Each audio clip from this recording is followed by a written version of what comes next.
Suscríbete al canal para no perderte ninguna aventura. Dale a me gusta para que sepamos que lo estás disfrutando. Imagina que el silencio no es paz, sino simplemente la ausencia del ruido que precede al esfuerzo que te consumirá por completo. No hay alarmas, no hay cantos de pájaros idealizados, solo una tenue y grisácea luz que se filtra a través de las grietas de la puerta de madera mal ajustada. Abres los ojos. O más bien, tus ojos se abren solos, entrenados por años de rutina para detectar ese primer cambio sutil en la oscuridad. El aire que respiras es espeso, cargado con el olor a tierra húmeda, a humo frío de la hoguera de anoche y al leve pero persistente aroma de los cuerpos humanos, durmiendo demasiado cerca unos de otros. Estás en tu hogar, que es en realidad una única habitación. El suelo es de tierra apisonada, fría y áspera bajo tus pies descalzos cuando finalmente decides moverte. No hay camas como las conoces. Duermes sobre un jergón de paja, cubierto por una manta de lana áspera que pica más de lo que abriga. A tu lado, bultos inmóviles bajo otras mantas, son tu familia, tus padres, tus hermanos. El espacio es tan reducido que el calor corporal de todos es, irónicamente, la única calefacción real durante las largas y heladas noches. No hay privacidad, no hay un espacio propio. El concepto ni siquiera existe en tu mente. Tu mundo entero, tu universo íntimo, es este pequeño rectángulo de barro y madera. Te sientas en el borde del jergón y el frío del suelo sube por tus piernas. Es un frío familiar, un compañero constante de tus mañanas.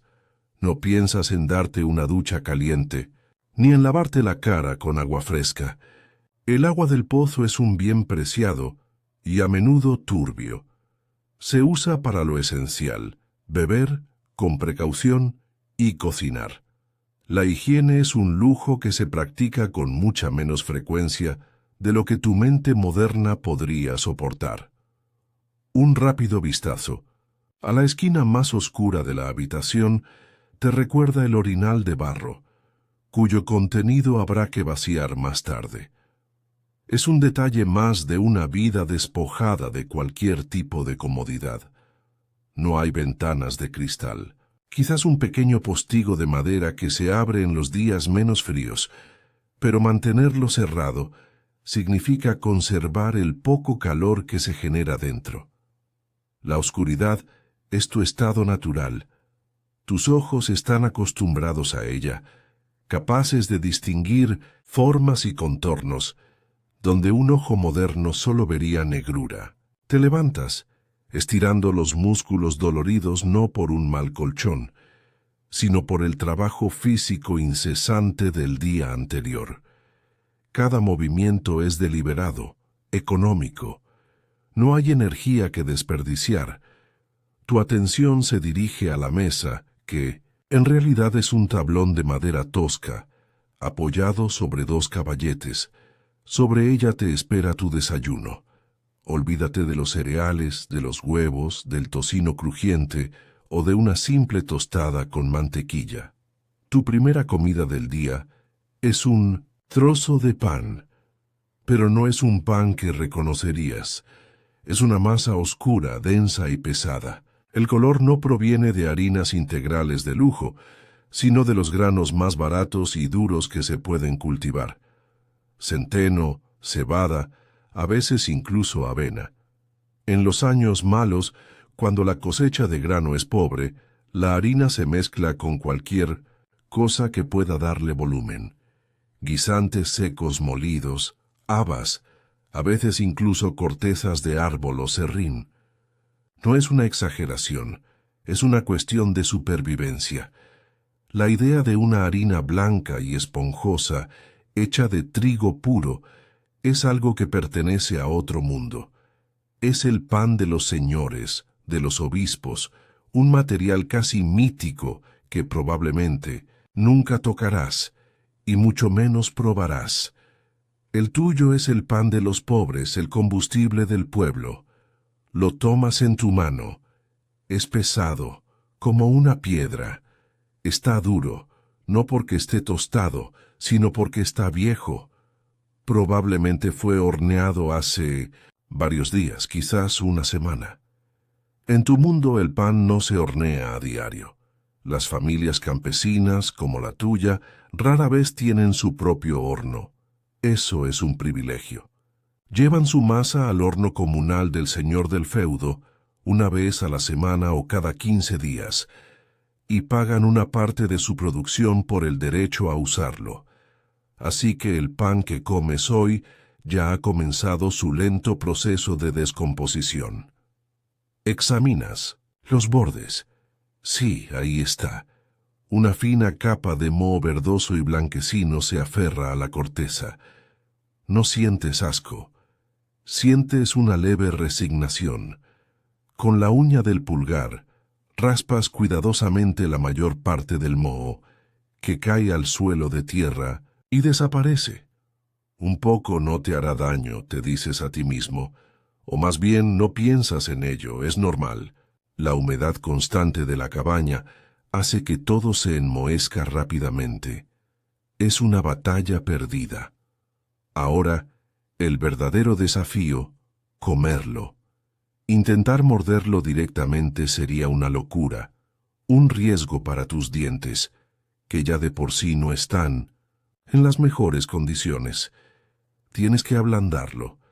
Miras a tu alrededor y ves la jarra de barro que contiene la bebida de la mañana. No es agua, no es leche y ciertamente no es café. Es cerveza. Pero, de nuevo, no la cerveza que imaginas. Es una small beer o ale muy débil, de baja fermentación. Es turbia, de un color parduzco, y tiene un sabor ligeramente agrio. Es la bebida por defecto para todos, incluidos los niños, porque el proceso de fermentación mata la mayoría de las bacterias peligrosas que a menudo contaminan el agua de los pozos y los ríos. Es más segura que el agua, y además aporta calorías muy necesarias. Viertes un poco de este líquido tibio y acuoso en un cuenco de madera. El olor agrio se intensifica. No es agradable, pero es familiar. Rompes el pan con ambas manos. Requiere un esfuerzo considerable. El sonido es sordo, como romper una teja de arcilla. Dejas caer los trozos duros en el cuenco con la cerveza. Los ves flotar por un momento antes de empezar a absorber lentamente el líquido, como esponjas renuentes. Esperas. 1 minuto, 2 minutos. La paciencia es una virtud que has aprendido por pura necesidad. Metes los dedos en el cuenco y tocas uno de los trozos. Sigue duro en el centro. Lo aplastas un poco con el pulgar, ayudando a que se empape bien. Finalmente, cuando ha alcanzado una consistencia de gacha o papilla grumosa, te lo llevas a la boca. La textura es pastosa, desagradable. El sabor es una combinación monótona de grano rancio, un toque de acidez de la fermentación y la humedad terrosa del moho que no pudiste quitar del todo. No hay placer en este acto. Es puramente funcional. Estás llenando tu estómago, dándole a tu cuerpo la energía que necesitará para pasar las próximas 10 o 12 horas trabajando en los campos, bajo el sol o la lluvia, encorvado sobre la tierra que te da este mismo pan. Mastica lentamente, metódicamente, tragando la pasta insípida. Este es tu desayuno, la comida real de tu día a día. Y mientras lo haces, el resto de tu familia comienza a despertar, listos para repetir exactamente el mismo ritual. Así comienza tu día en la Edad Media. Has deglutido el último bocado de esa masa de pan que difícilmente merece tal nombre. El peso se asienta en tu estómago, una bola de sustento denso y sin alegría, pero la sed, una sequedad polvorienta, se aferra a tu garganta y paladar. El trabajo que te aguarda. Una jornada encorvado sobre los campos del señor feudal no perdona la deshidratación. Es un enemigo silencioso, tan letal como el hambre. Tu mirada, casi por instinto, se dirige a la gran vasija de cerámica que descansa en el rincón más fresco de la choza. Es el corazón líquido de tu hogar, la fuente de casi toda la humedad que tu cuerpo recibirá hasta que la oscuridad te devuelva a este mismo jergón de paja. Tu padre, un hombre cuya piel es un pergamino de surcos dibujados por el sol y la fatiga, ya ha cumplido con el ritual. Sostuvo su cuenco con manos callosas y bebió un largo trago, un acto desprovisto de cualquier atisbo de placer, movido únicamente por la cruda necesidad. Él comprende, como lo haces tú, que este brebaje es tan fundamental para la vida como el propio pan. Es la otra mitad de vuestra supervivencia. Extiendes el brazo y tus dedos rodean la superficie fría y porosa de la jarra. Es pesada, un objeto utilitario hecho para durar, no para ser bello. La inclinas con cuidado sobre tu propio cuenco de madera, el mismo que aún conserva los vestigios de tu desayuno. Un chorro de un fluido ambarino y opaco cae sin gracia, espeso, produciendo apenas un murmullo al chocar contra el fondo. Lo que llena el recipiente no se parece en nada a la bebida que tu mente del futuro podría asociar con la palabra cerveza. No hay un color dorado y translúcido, ni una corona de espuma blanca y cremosa. Lo que tienes delante es un líquido, turbio, casi lodoso, de un color pardo indefinido, salpicado de incontables partículas de grano y levadura que flotan perezosamente en su interior. La luz grisácea que se cuela en la estancia apenas consigue atravesarlo. El aroma que se eleva no es el de lúpulos fragantes ni maltas tostadas, es una emanación agria, el perfume penetrante de una fermentación básica y de cereal húmedo que ha empezado a avinagrarse. Es el olor de la necesidad, la fragancia de la precaución. Sostienes el cuenco con ambas manos, un gesto de reverencia no hacia la bebida, sino hacia lo que representa. La diferencia entre la salud y la enfermedad, entre la vida y una muerte agónica, te lo llevas a los labios. El borde de madera es liso por el uso de incontables años, impregnado del sabor de 1000 tragos anteriores. El primer sorbo es tibio, casi a la misma temperatura que el aire de la habitación. No ofrece ningún alivio, refrescante. El líquido se siente denso en la lengua, sorprendentemente acuoso pero con un cuerpo perceptible debido a los sedimentos. Desciende por tu garganta dejando una estela ácida, un regusto que recuerda vagamente al vinagre de manzana diluido. No hay complejidad de sabores, no hay notas que analizar. Es una experiencia sensorial plana, monótona. Bebes sin pausa, no porque sea agradable, sino porque es un deber. Es combustible y tu cuerpo es una máquina que debe ser repostada. Mientras el líquido llena tu estómago, tu mente, sin necesidad de un pensamiento consciente, repasa las razones de este ritual diario. Es un conocimiento grabado en tu ser a través de la observación y la tradición. Podrías, en teoría, caminar hasta el riachuelo que serpentea a un centenar de pasos de tu puerta. Su murmullo constante es una promesa engañosa de pureza y abundancia. Pero sabes la verdad. Ese curso de agua es la vena abierta del pueblo, el colector de toda su inmundicia. Más arriba, las mujeres lavan los harapos de sus familias, soltando la suciedad y el sudor en la corriente. El curtidor si el pueblo es lo bastante grande para tener uno, arroja sin miramientos los restos de su trabajo: cal, productos químicos, cáusticos y trozos de piel en descomposición que tiñen el agua de colores extraños y la impregnan de un hedor nauseabundo. Los animales de granja, las vacas, los cerdos y las ovejas del Señor beben de sus orillas y defecan libremente, y cada lluvia arrastra sus excrementos directamente al cauce. En algún lugar discreto, el matarife del pueblo drena la sangre y las vísceras de los animales sacrificados, creando manchas rojizas que se disuelven lentamente corriente abajo. Vuestros propios desechos, evacuados en letrinas rudimentarias o simplemente en el campo, se filtran a través de la tierra y de una forma u otra alcanzan esa misma arteria acuática. Beber de esa fuente es una invitación directa a la disentería, al cólera, a las fiebres tifoideas. Una diarrea violenta para alguien de tu condición no es una simple molestia, es una sentencia. Te debilita hasta el punto de no poder trabajar en el campo. Y la regla es simple e inflexible: quien no trabaja no come. La debilidad te convierte en una presa fácil para la siguiente infección, iniciando una espiral descendente de la que pocos regresan.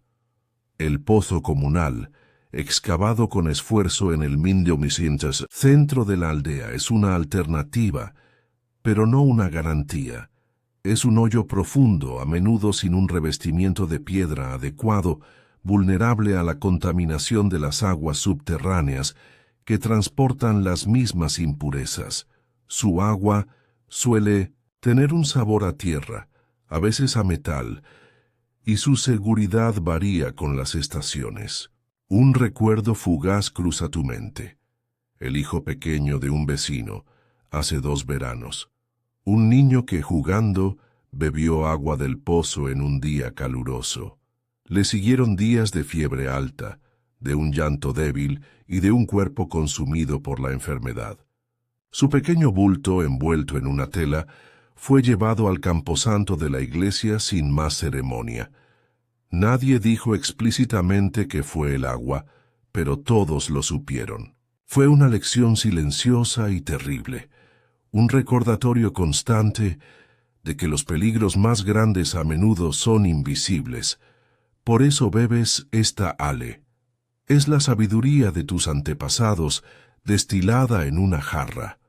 Tu madre, como su madre antes que ella, es la guardiana de este proceso. Has visto innumerables veces cómo hierve los granos de cebada o avena en un gran caldero sobre el fuego, llenando la choza de un vapor espeso con olor a gachas. Luego, la masa líquida se deja enfriar y se traslada a una barrica de madera en un rincón, donde se le añade la gruit, una mezcla de hierbas locales, no lúpulo, que ayuda a conservar y dar algo de sabor, y, lo más importante, un poco del fermento de la tanda anterior. Es un milagro doméstico. Durante días el líquido burbujea suavemente, como si tuviera vida propia. Es el proceso de la fermentación, una magia que transforma un caldo de grano propenso a la putrefacción en una bebida segura y nutritiva. El bajo contenido de alcohol que se genera es suficiente para aniquilar los microbios que acechan en el agua. No lo bebes para nublar la mente. El contenido etílico es irrisorio, probablemente inferior al de una fruta muy madura. Sería necesario beber galones para sentir el más mínimo efecto. Su propósito es triple: hidratar, desinfectar y nutrir. Es pan líquido, una forma ingeniosa de estirar las reservas de grano y añadir calorías vitales a una dieta que siempre pende de un hilo. Terminas el último trago. El regusto agrio se queda contigo, pero ya es parte de ti, el sabor del comienzo del día. Dejas el cuenco vacío sobre la mesa de tablones. Te sientes listo, o al menos funcional. Tu cuerpo ha recibido la energía de los dos pilares que sostienen tu existencia, el pan duro como una roca y esta cerveza turbia e indispensable. La maquinaria está en marcha. Te levantas y el movimiento es fluido, económico. No hay energía. ¿Qué malgastar? Te diriges a la puerta y el aire fresco del exterior es una bofetada que te despierta por completo. El día de trabajo te llama y tú respondes, como cada día. El sol ha recorrido una parte considerable de su arco celestial. Ya no es la luz débil y prometedora del amanecer. Ahora es una presencia imponente, un ojo incandescente que arroja su peso sobre tu espalda encorvada. Llevas horas trabajando, horas que se han fundido en un ritmo monótono y agotador. El sonido de tu azadón golpeando la tierra, el susurro de la maleza al ser arrancada, la respiración pesada de tu padre a unos metros de ti. Esos son los únicos compases de tu jornada. El mundo se ha reducido a la parcela de tierra que tienes delante. Tu espalda es un nudo de músculos tensos, y tus manos, a pesar de los callos que las blindan, arden por la fricción constante con la madera áspera de la herramienta. El sudor te empapa la ropa, un tosco sayo de lino que se te pega al cuerpo como una segunda piel, y cada gota que se desliza por tu frente y cae a la tierra parece un tributo que pagas al suelo para que te permita arrancarle algún sustento. El desayuno de pan duro y cerveza rala es un recuerdo lejano, una chispa de energía que se consumió hace mucho tiempo. El hambre ha vuelto, pero no como un apetito agradable, sino como un vacío roedor en el estómago, una debilidad que empieza a hacer temblar tus músculos. Justo cuando sientes que tus fuerzas flaquean, escuchas la campana. No es la campana de la iglesia principal, cuyo tañido marca las horas de oración para los monjes y el clero. Es una campana más pequeña, más humilde, la del capataz del Señor o la de la cocina comunal, que anuncia el mediodía, la pausa para el almuerzo. Es una tregua, no un descanso. Dejas caer la herramienta al suelo con un ruido sordo. El alivio de enderezar la espalda es tan intenso que casi resulta doloroso. Te estiras, sintiendo cómo cada vértebra parece crujir en protesta. A tu alrededor, las otras figuras encorvadas en el campo hacen lo mismo, moviéndose con la misma lentitud deliberada de los exhaustos. No hay una carrera hacia el comedor, no hay una charla animada. Simplemente, todos se dirigen hacia un punto de encuentro designado, generalmente bajo la sombra raquítica de un árbol solitario en el linde del campo. No vuelves a casa para comer. Tu hogar está demasiado lejos y el tiempo de la pausa es demasiado corto. La comida viene a ti. Pronto, una figura se acerca desde la aldea. Podría ser tu madre, o la esposa de otro campesino, una de las mujeres, cuyo trabajo del día consiste en preparar esta comida comunal. Lleva un pesado caldero de hierro negro colgado de un yugo de madera sobre sus hombros. Camina con paso lento y firme, acostumbrada al peso. El olor que la precede no es apetitoso en el sentido moderno. Es un aroma denso, terroso, una mezcla de vegetales de raíz cocidos durante horas y el humo del fuego de leña. La mujer deposita el caldero en el suelo con un gruñido de esfuerzo y se forma una cola silenciosa y ordenada. Cada uno de vosotros saca de su bolsa o cinturón su propio cuenco de madera y su cuchara, los mismos utensilios personales que os acompañan a todas partes. Son vuestra propiedad más íntima, vuestra conexión con el sustento. Esperas tu turno, con la paciencia de un animal de carga. Cuando llegas, la mujer hunde un gran cucharón en el interior del caldero y vierte una porción de su contenido en tu cuenco. Lo que recibes es el potage. No es una sopa, no es un guiso, es algo intermedio, y a la vez completamente distinto. Es una masa espesa y grisácea, una papilla grumosa y poco definida. No puedes distinguir los ingredientes individuales. Todo se ha cocido junto durante tanto tiempo que ha perdido su forma original, fundiéndose en una pasta homogénea. El calor que emana es reconfortante, y sostienes el cuenco con ambas manos, sintiendo cómo la calidez se transfiere a tus dedos fríos. Buscas un lugar para sentarte en el suelo, apoyando la espalda contra la corteza áspera del árbol. Miras el contenido de tu cuenco. Ves trozos de lo que podrían ser granos de cebada o avena, hinchados y blandos, hasta casi desintegrarse. Hay fragmentos de color anaranjado pálido o blanco, los fantasmas de antiguas zanahorias y nabos. Quizás alguna hoja de col, ahora de un verde oscuro y marchito, flota en la superficie. La textura es lo más llamativo. Es pegajosa, casi glutinosa, diseñada para llenar el estómago y proporcionar una sensación de saciedad duradera con el mínimo coste.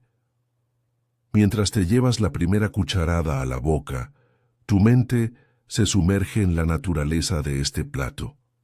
Este caldero del que has sido servido es en muchos sentidos inmortal. Es la encarnación de la sopa eterna. No se prepara desde cero cada día. El concepto de sobras no existe como lo conocemos. Lo que no se come hoy se queda en el caldero. Esta noche, el recipiente volverá al fuego lento de la cocina, y mañana por la mañana se le añadirán nuevos ingredientes. Un puñado más, de grano, las verduras que se hayan podido recolectar, un poco más de agua o cerveza, y así día tras día, semana tras semana. El contenido se renueva perpetuamente, pero el fondo, la base de esa sopa, puede tener días, semanas o, según algunas leyendas, incluso meses. El caldero rara vez se vacía por completo y casi nunca se friega. La capa de caldo y restos que se adhiere a las paredes interiores se considera una fuente de sabor, una base que enriquece la siguiente adición. Desde una perspectiva moderna, es un cultivo bacteriano aterrador. Desde tu perspectiva, es simplemente la forma en que se hacen las cosas. Es eficiente, no se desperdicia nada y asegura que siempre haya algo caliente que comer. El sabor es exactamente como esperas, abrumadoramente monótono. Es el sabor de la tierra. Un gusto a nabo cocido, a grano insípido, a la leve amargura de la col. No hay explosiones de sabor, no hay contrastes. Todo se ha fusionado en un perfil único y plano. El único condimento discernible es la sal y su presencia es errática. Algunos días el potage es casi insípido, otros, cuando se ha añadido algún trozo de carne curada, puede ser agresivamente salado. Hoy parece estar en un punto intermedio. Comes en silencio, concentrado en el acto de consumir, no de disfrutar. Miras a tus compañeros, todos hacen lo mismo, con la misma expresión neutra, las mandíbulas moviéndose con una regularidad mecánica. Es una comunión silenciosa de la necesidad. Este guiso es el pilar de tu dieta, mucho más que el pan o incluso la cerveza. Es tu principal fuente de vegetales y granos. Es lo que te mantiene en pie durante las largas tardes de trabajo. Cada cucharada es una pequeña victoria contra el agotamiento, una pequeña reposición de las calorías quemadas. Es una comida sin alegría, sin celebración, una simple transacción entre tu cuerpo y el mundo. Y mientras raspas el fondo de tu cuenco para no dejar ni una sola gota, Ya sabes lo que te espera para la cena. Con toda probabilidad, será exactamente esto mismo, recalentado una vez más. El ciclo del pottage, como el ciclo de tu vida, continúa sin fin. Sostienes el cuenco de madera entre tus manos. El calor del guiso es una presencia reconfortante contra la piel. El vapor que se eleva lleva consigo un aroma denso y familiar, el perfume de la subsistencia. Tu mirada se sumerge en la masa heterogénea que contiene y por un instante tu mente descompone este todo en sus partes constituyentes. ¿Qué es exactamente lo que estás comiendo? ¿De dónde proviene cada uno de estos humildes componentes que juntos forman el combustible que te mantendrá en pie durante el resto de la brutal jornada? La respuesta no está en un mercado bullicioso, ni en una despensa bien surtida, sino en la tierra misma que estás trabajando, en los rincones olvidados de los bosques y en los pequeños huertos que se os permite cultivar detrás de vuestras chozas. Cada ingrediente cuenta una historia de esfuerzo, de ingenio y a menudo de pura necesidad. La base de todo, la espina dorsal de este potaje perpetuo, son los granos, no el trigo dorado y fino reservado para el pan del Señor y los clérigos, sino sus parientes pobres y resistentes. La cebada es la reina aquí. Es un cereal robusto, capaz de crecer en suelos pobres y con climas adversos, mucho más fiable que el delicado trigo. Los granos se echan enteros o toscamente molidos al caldero, donde se cuecen durante horas, días, incluso hasta que se hinchan y se ablandan, liberando su almidón y espesando el caldo hasta darle esa consistencia de gacha que se adhiere a la cuchara. Junto a la cebada, a menudo encuentras avena, otro campeón de la supervivencia, que aporta una textura casi cremosa y un sabor suave y terroso. Estos granos no son solo un espesante, son tu principal fuente de carbohidratos, la energía cruda que tus músculos queman sin cesar. A veces, en los tiempos más difíciles, cuando la cosecha de cereales ha sido escasa, el guiso se espesa con legumbres secas, guisantes partidos, lentejas o habas. Se muelen hasta convertirlos en una harina basta que cumple la misma función, aunque deja un regusto más fuerte y una sensación aún más pesada en el estómago. Luego están las hortalizas de raíz, los tesoros enterrados que forman el cuerpo del guiso. Olvídate de las patatas. Ese tubérculo todavía se encuentra a un océano y varios siglos de distancia. Tu mundo subterráneo está dominado por una trinidad de raíces pálidas y fibrosas. El nabo es el más común, un vegetal humilde pero increíblemente versátil. Crudo tiene un picor agudo, pero tras horas de cocción lenta en el caldero se vuelve blando, casi translúcido, y su sabor se suaviza hasta convertirse en un dulzor acuoso y sutil que impregna todo el caldo. Junto a él, a menudo encuentras la chiribía o pastinaca, una pariente pálida y dulce de la zanahoria. Su dulzor natural es una de las pocas notas de placer que puedes encontrar en el plato, un contrapunto bienvenido a la monotonía de los granos. Y por supuesto, están las zanahorias, pero no las de color naranja brillante y uniforme que conoces. Las zanahorias de tu tiempo son diferentes.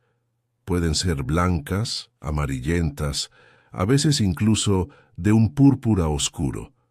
Son más delgadas, más leñosas, y su sabor es más intenso, más silvestre. Todas estas raíces se cortan en trozos toscos, sin pelar, pues la piel también es sustento, y se añaden al caldero para que se cocinen hasta el borde de la desintegración. Por encima del suelo, las contribuciones al potaje provienen de las plantas más resistentes y prolíficas. La col es un ingrediente casi omnipresente. Sus grandes hojas verdes y coriáceas pueden soportar las heladas y seguir creciendo cuando otras plantas ya se han rendido.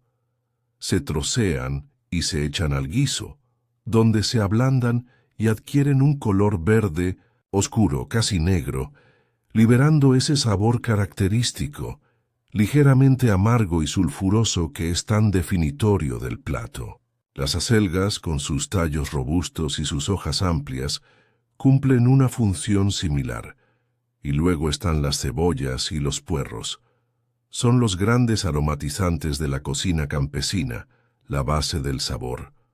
Una cebolla, picada y añadida al caldero, puede transformar el carácter del guiso, aportando una capa de dulzor profundo y un aroma penetrante que estimula el apetito. El puerro, más suave y sutil, añade una nota verdosa y fresca. El ajo, aunque más pequeño y a veces considerado con cierta sospecha por sus fuertes propiedades, también encuentra su camino hacia el potaje, especialmente cuando se busca un sabor más potente para enmascarar otros menos agradables. La recolección de estos ingredientes es una tarea en sí misma. Las hortalizas no aparecen mágicamente. Provienen del pequeño trozo de tierra, el huerto de cocina, que a cada familia campesina se le permite cultivar junto a su vivienda. Es un espacio vital, un microcosmos de supervivencia gestionado principalmente por las mujeres y los niños. Allí, entre el barro y las gallinas que picotean, crecen estas plantas, pero el huerto no siempre es suficiente. A menudo tienes que recurrir al forrajeo, el antiguo arte de recolectar lo que la naturaleza ofrece gratuitamente. Te adentras en los bordes del bosque o en los campos no cultivados en busca de ortigas tiernas en primavera, que una vez cocidas pierden su picor y son sorprendentemente nutritivas, como las espinacas, o de hojas de diente de león y otras malas hierbas comestibles. Este conocimiento de botánica popular es crucial, una sabiduría transmitida de generación en generación que marca la diferencia entre un guiso insípido y uno con algo más de sustancia, e incluso entre tener algo que añadir al caldero o no. Piensas en ello mientras das otra cucharada. Hoy el guiso tiene un sabor ligeramente graso, un toque untuoso que no estaba presente ayer. Esto significa que se ha añadido un lujo, un trozo de tocino. No es carne magra, sino pura grasa de cerdo, curada en sal durante meses hasta volverse dura y rancia. Se corta un trozo pequeño, casi simbólico, y se echa al caldero. Durante la larga cocción, la grasa se derrite lentamente, impregnando todo el potaje con su sabor ahumado y salado. Es una adición que se celebra en silencio. Proporciona calorías densas y un sabor profundo que hace que el resto de los ingredientes, por humildes que sean, parezcan mucho más ricos. Es un recordatorio de que, aunque vuestra dieta es abrumadoramente vegetal, el sabor de la carne, o al menos de sus derivados, sigue siendo el pináculo del placer culinario. Cada bocado de este guiso es un mosaico de la economía campesina. Es el resultado de la agricultura, la horticultura y la recolección. Es un plato que refleja perfectamente tu entorno. Se nutre de lo que es abundante, resistente y barato. No hay nada exótico, nada importado. Todo lo que está en tu cuenco ha crecido a pocos kilómetros de donde te sientas. Es la expresión más honesta y brutal de la tierra que te alimenta y a la vez te esclaviza. Es, en esencia, el sabor de tu propia vida.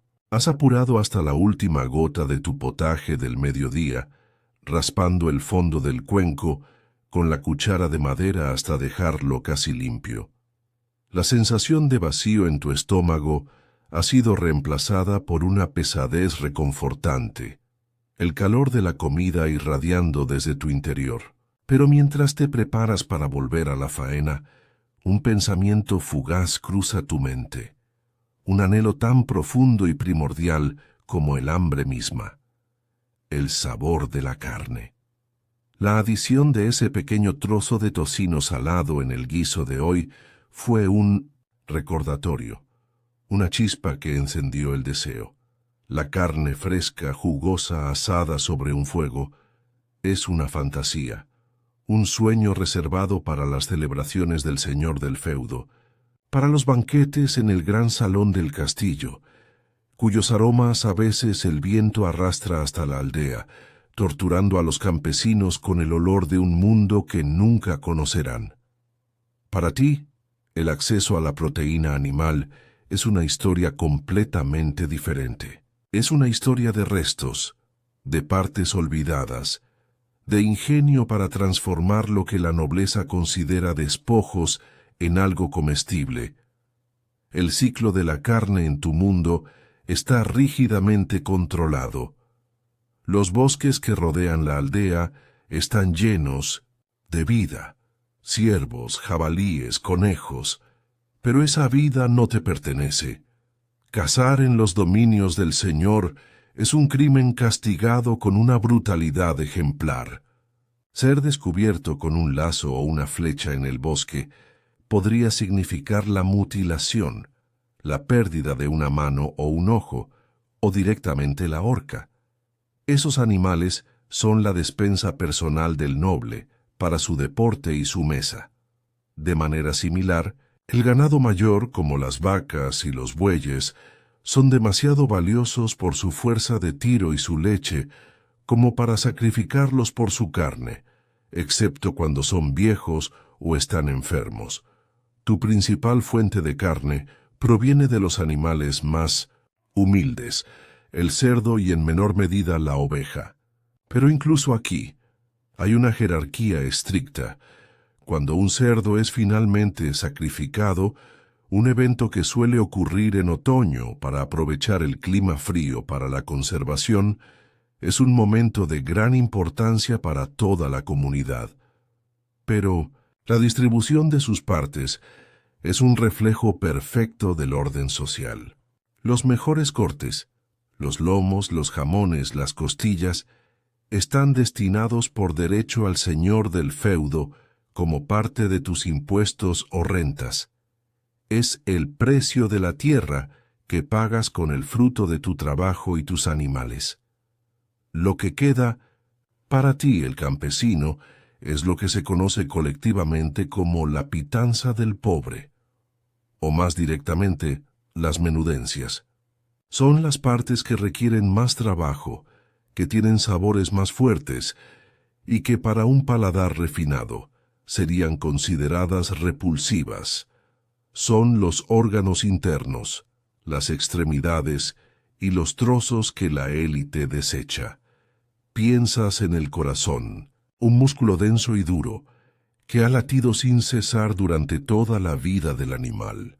Para hacerlo comestible, debe cocerse durante horas interminables en el caldero del potaje, hasta que su textura gomosa se rinde y se vuelve tierna, deshaciéndose en hebras. Su sabor es intenso, metálico, con un regusto a sangre que impregna todo lo que toca. El hígado es otro de los tesoros, de un color marrón rojizo profundo y con una textura granulosa. A menudo se asa rápidamente sobre las brasas o se fríe en un poco de grasa. Su sabor es abrumadoramente potente, casi amargo, y su olor mientras se cocina es tan fuerte que llena la choza por completo. Para algunos es un manjar, para otros un desafío. Los riñones, con su forma característica, deben ser limpiados y remojados meticulosamente para eliminar el fuerte olor a orina que los impregna, y aún así conservan un regusto particular que no es para todos. Y luego están las tripas. Los intestinos del animal, largos y resbaladizos. Su preparación es una tarea ardua y desagradable, reservada generalmente a las mujeres. deben ser vaciados por completo de su contenido y luego lavados una y otra vez en el arroyo. Irónicamente, el mismo arroyo del que no te atreves a beber, raspándolos y volteándolos hasta que quedan limpios. Estas tripas vacías son la base de uno de los alimentos más importantes de tu dieta, la morcilla o el embutido. No se rellenan con carne, picada de primera calidad. Se rellenan con una mezcla ingeniosa de lo que haya disponible. La sangre del cerdo, cuidadosamente recogida durante el sacrificio en un balde, se mezcla con avena, cebada, trocitos de grasa, cebolla picada y a veces, incluso con los pulmones o el vaso del animal, todo ello hervido y picado finamente. Esta pasta oscura y espesa se embute en las tripas, que luego se atan y se cuecen lentamente en agua hirviendo. El resultado es un cilindro denso y oscuro, rico en hierro y calorías, que puede conservarse durante semanas. Es un alimento poderoso, pero su origen y su composición serían motivo de náusea para un espectador moderno. La cabeza del cerdo también se aprovecha hasta el último fragmento. Los sesos, de una textura blanda y cremosa, se consideran una delicia y se cocinan revueltos o se añaden al relleno de los embutidos. Las orejas y el hocico, principalmente cartílago y piel, se hierven hasta que están tiernos y gelatinosos, y luego se prensan en un molde para crear lo que se conoce como queso de cabeza, una especie de fiambre tembloroso y moteado que se come frío. Incluso la lengua, un músculo correoso, se hierve durante horas, se pela y se come en rodajas. Las patas y los pies, con sus pequeños huesos y tendones, se hierven para extraer su gelatina, que se utiliza para espesar caldos y dar cuerpo a otros platos. Nada se desperdicia. Cada parte del animal, por extraña o desagradable que parezca, tiene un propósito. Es una lección de economía brutal. No puedes permitirte el lujo del desperdicio. Cuando tienes la suerte de acceder a una de estas partes, la comida se transforma. Unos trozos de riñón en el potaje, una rodaja de morcilla, frita junto al pan, un poco de queso de cabeza. Son momentos de celebración silenciosa. Alteran la monotonía de la dieta de granos y vegetales, proporcionan una explosión de sabor, por muy fuerte o inusual que sea. Te conectan con un nivel de nutrición más profundo, con la grasa y la proteína que tu cuerpo anhela. Es una relación parasitaria con el festín de la nobleza. Te alimentas de sus sobras, de lo que ellos consideran indigno de su mesa. Es un recordatorio constante de tu lugar en el mundo, grabado en los sabores y texturas de la comida que consumes. Tu carne no es el filete tierno, sino el órgano resistente. Tu manjar no es el asado, sino el embutido de sangre. Y en esta realidad has aprendido a encontrar sustento, e incluso un cierto tipo de satisfacción en los despojos del lujo. El sol comienza su lento descenso, tiñendo el cielo de tonos anaranjados y púrpuras, pero el final de la jornada laboral no trae consigo la promesa de un festín variado. Hoy es viernes, y en tu mundo el viernes no es solo el preludio del descanso, sino un día marcado por una obligación ineludible, impuesta por una autoridad más poderosa que la del propio señor feudal, la Iglesia. Es un día de abstinencia, un mandato divino que prohíbe el consumo de carne de animales de sangre caliente. Este precepto, diseñado para fomentar la piedad y el sacrificio, tiene un impacto directo y profundo en tu estómago. La ya escasa posibilidad de probar algo derivado del cerdo o la oveja se desvanece por completo. En su lugar, El menú se desplaza hacia el agua, hacia las criaturas de sangre fría. Para la nobleza y los monasterios ricos, esto significa una oportunidad para exhibir su riqueza con banquetes de pescado fresco, lucios, truchas o salmones pescados en sus viveros privados y cocinados con salsas elaboradas. Para ti, un campesino, sin acceso al mar y lejos de los grandes ríos, la realidad del pescado es una experiencia sensorial completamente distinta, una que está definida por una sola palabra: conservación. Mientras caminas de regreso a tu choza, con el cuerpo dolorido y los músculos anhelando reposo, ya puedes anticipar el olor que te recibirá. Es un aroma penetrante, inconfundible y abrumador, que parece impregnar la madera, la paja y hasta la misma tierra de la aldea. Es el olor del pescado de Cuaresma, un término que se extiende a todos los viernes del año. No se trata del delicado aroma del pescado fresco a la parrilla, sino de la emanación potente y casi agresiva de la sal y la desecación. Al entrar en tu hogar, el olor se intensifica hasta volverse casi tangible. Sobre la mesa de tablones, tu madre ya ha comenzado los preparativos. ¿Ves la fuente de este aroma?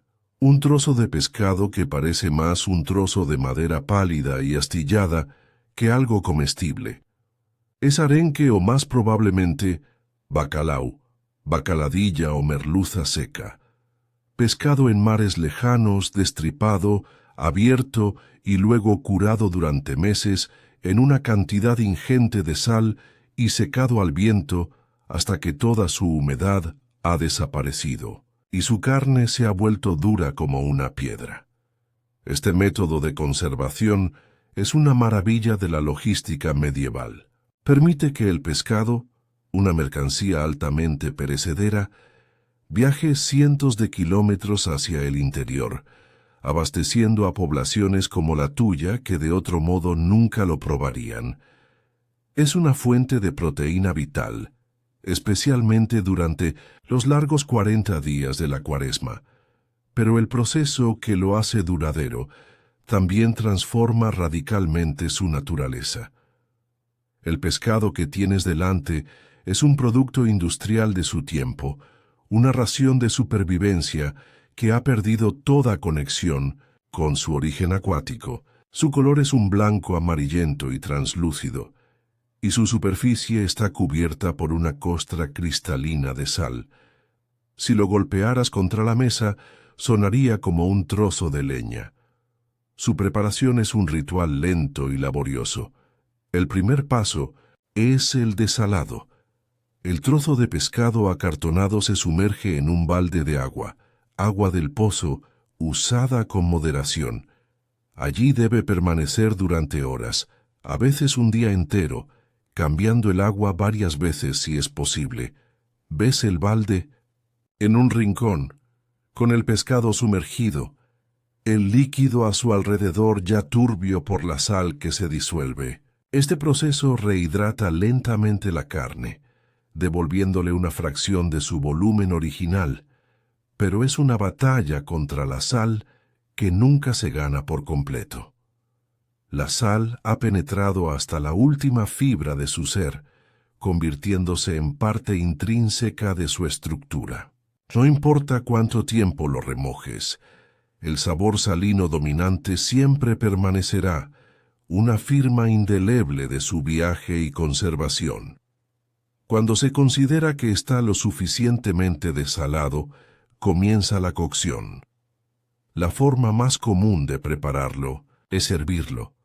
El pescado se coloca en el caldero con agua y se cuece lentamente. El propósito no es solo cocinarlo, sino también ablandar su textura, que incluso después del remojo sigue siendo obstinadamente firme y fibrosa. Mientras hierve, la choza se llena de un vapor espeso con un olor aún más intenso, una mezcla del fuerte aroma a pescado y el vapor salino. Es un olor que se te pega a la ropa, al pelo, a la piel. Te acompañará hasta el día siguiente. Finalmente, el pescado se saca del agua y se sirve. No tiene el aspecto delicado y escamoso del pescado fresco. Su carne, ahora de un blanco opaco, se deshace en hebras gruesas y correosas, como una cuerda masticable.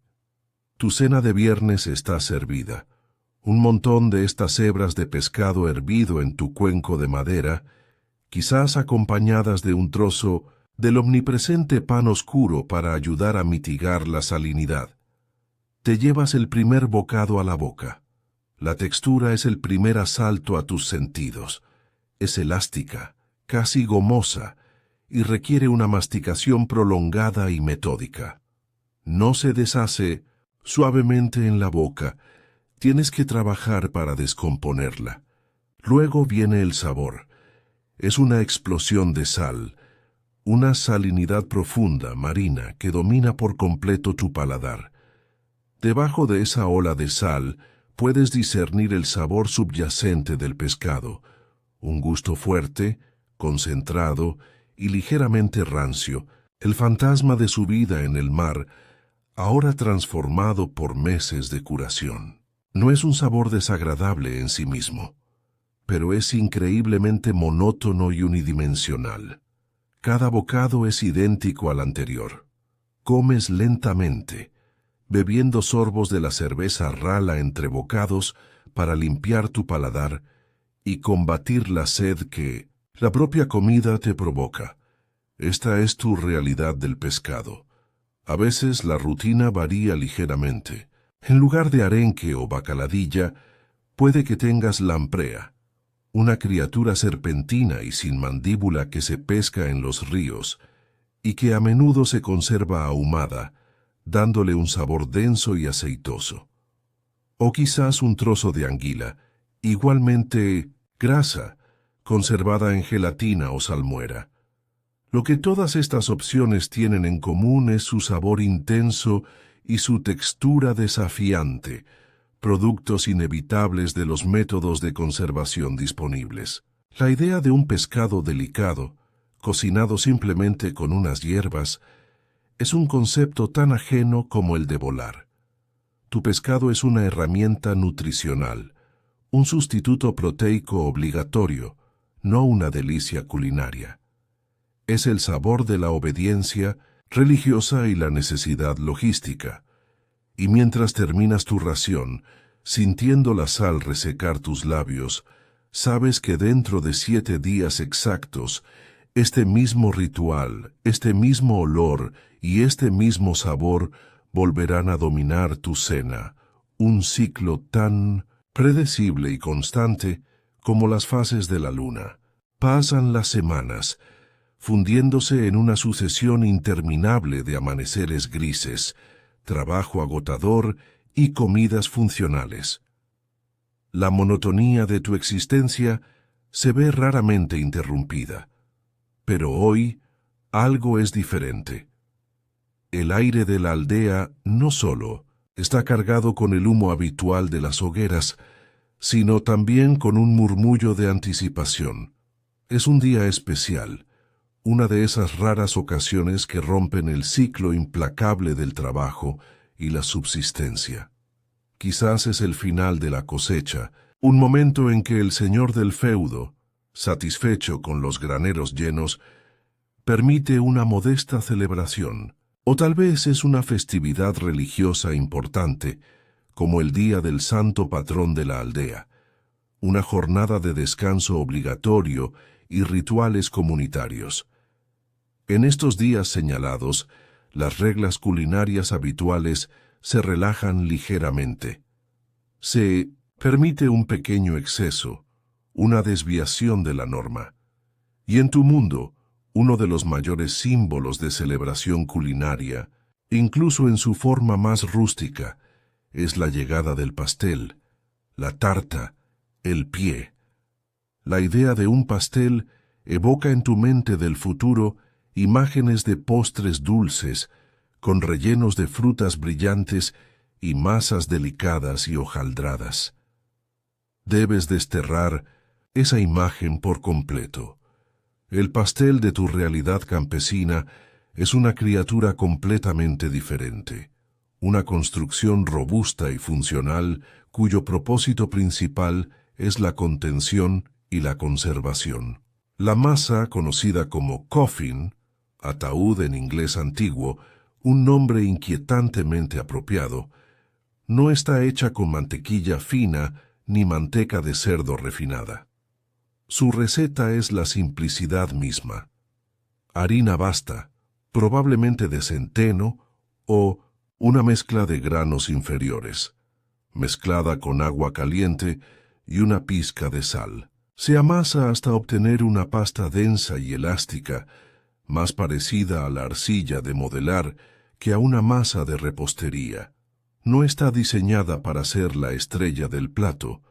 Su función es ser un recipiente comestible, una olla natural que permite cocinar el relleno lentamente y, lo que es más importante, protegerlo de las cenizas del horno y conservarlo durante varios días sin que se seque. La corteza es gruesa, dura, y una vez horneada, adquiere la consistencia de una galleta dura, casi impenetrable.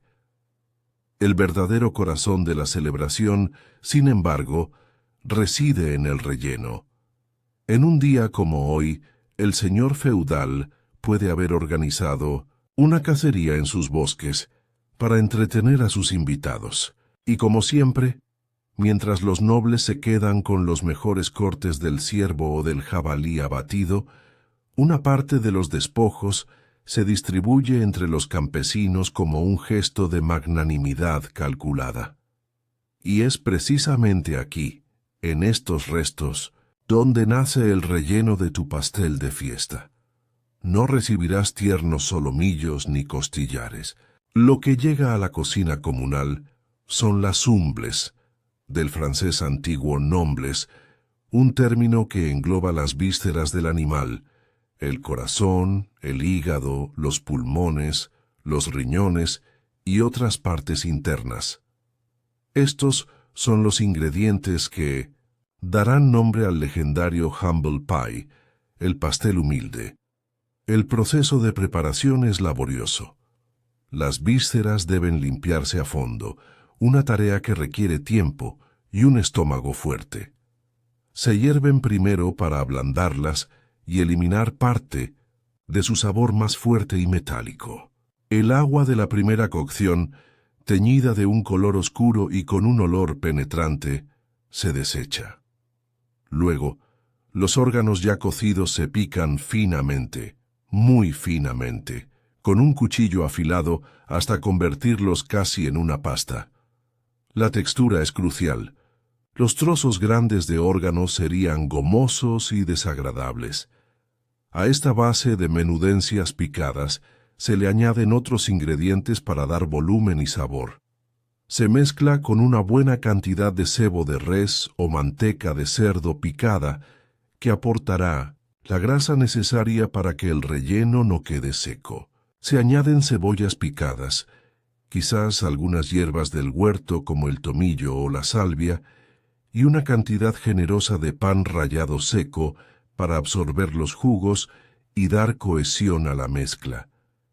A veces, si la ocasión es verdaderamente especial, se puede añadir una pizca de pimienta negra molida, un lujo casi inaudito, cuyo picor es un estallido de exotismo en tu paladar, acostumbrado a la sal y poco más. Una vez que el relleno está listo, se prepara la masa. Se forma una base gruesa y alta, creando un muro de contención robusto. Dentro de esta fortaleza de harina y agua, se vierte la mezcla de vísceras. Luego, se cubre con una tapa de la misma masa, sellando los bordes con cuidado.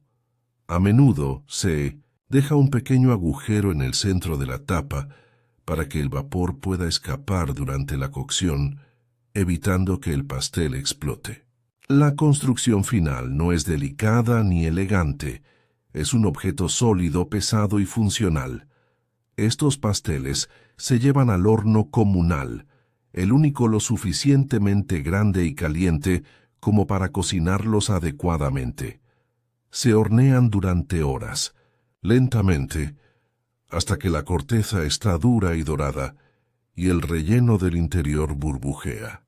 El aroma que emana del horno en un día de pasteles es el perfume de la fiesta, una mezcla del olor a pan rústico y el aroma profundo y cárnico de las menudencias cocinándose en su propio jugo.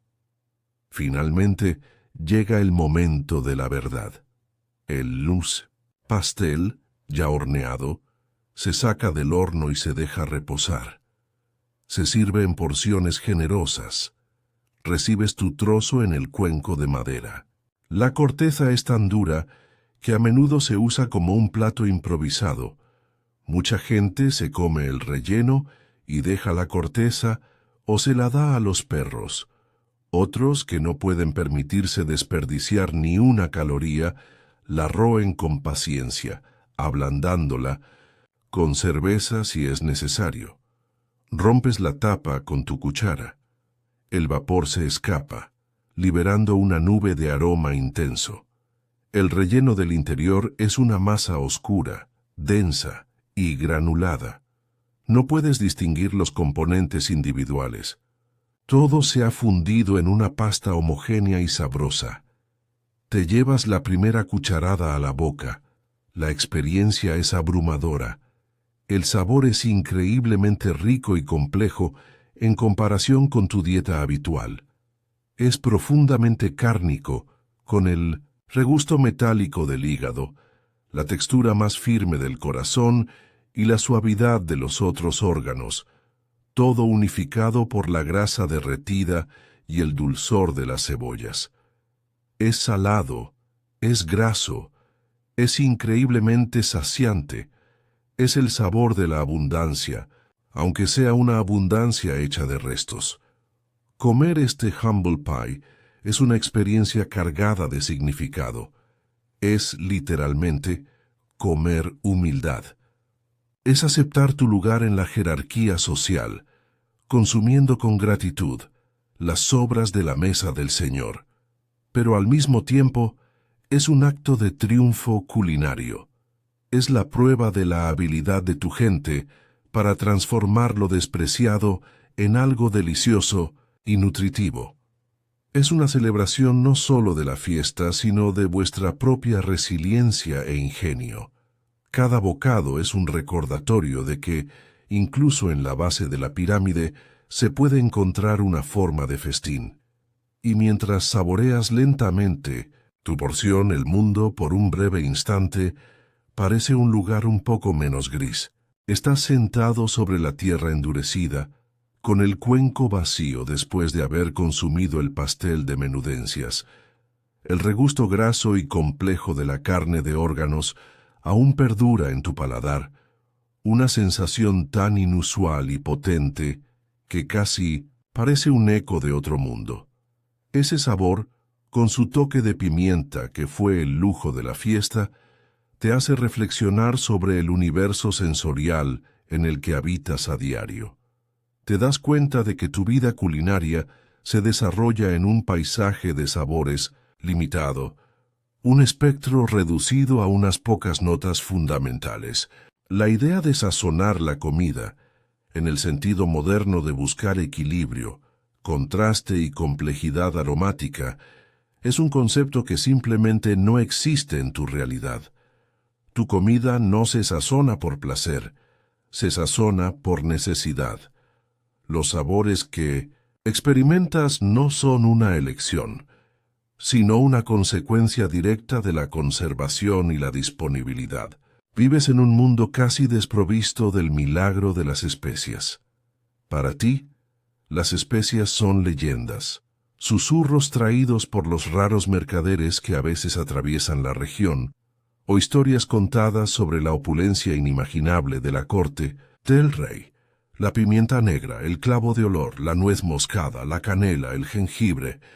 Estos nombres son como conjuros mágicos. Son sustancias preciosas, transportadas a través de desiertos y océanos desde tierras lejanas y misteriosas como la India o las Islas de las Especias.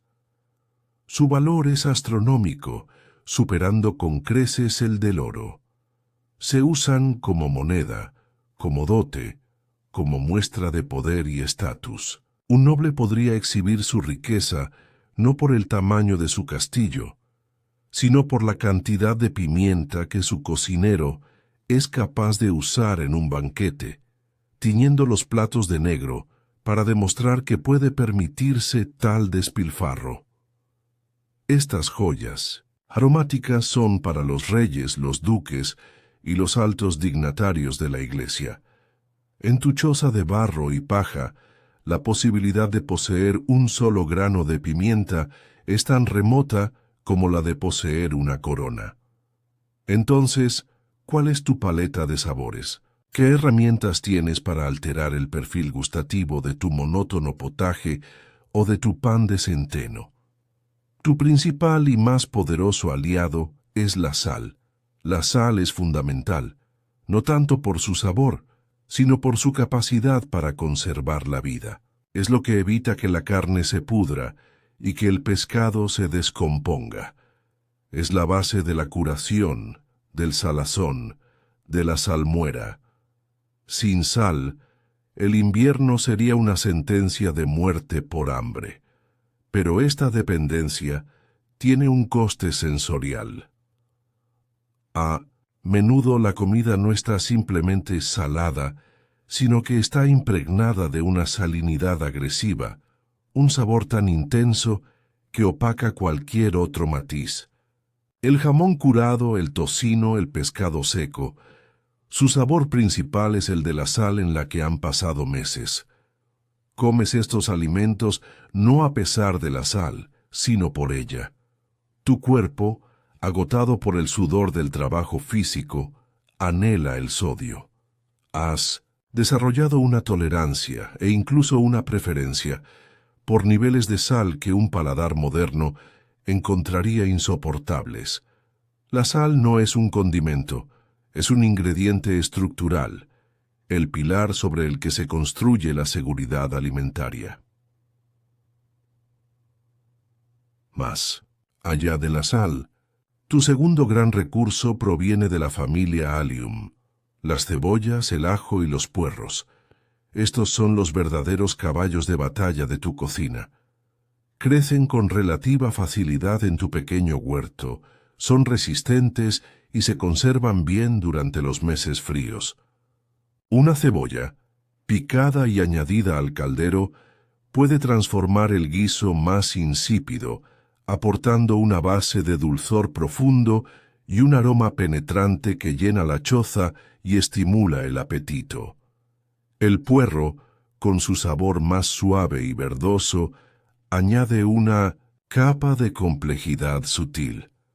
Y el ajo, el más potente de todos, es tu arma secreta.